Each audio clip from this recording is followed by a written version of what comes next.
Natubagan si Inday sa puson, na-impatyo sa iyang gikaon.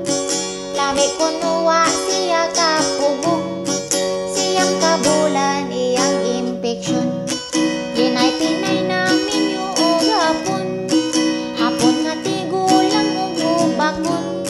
Sugot siya kay iya lang hukukon, ug iya lang uto-utuhon.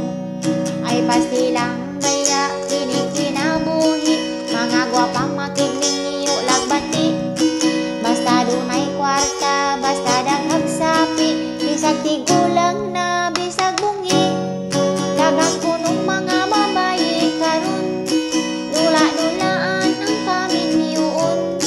Magpakasal kay mabdusin taon, pag anak sab nagbulag dayon.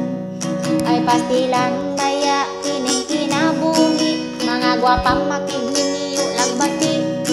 Basta dunay kwarta, basta daghag sapi, bisag tigo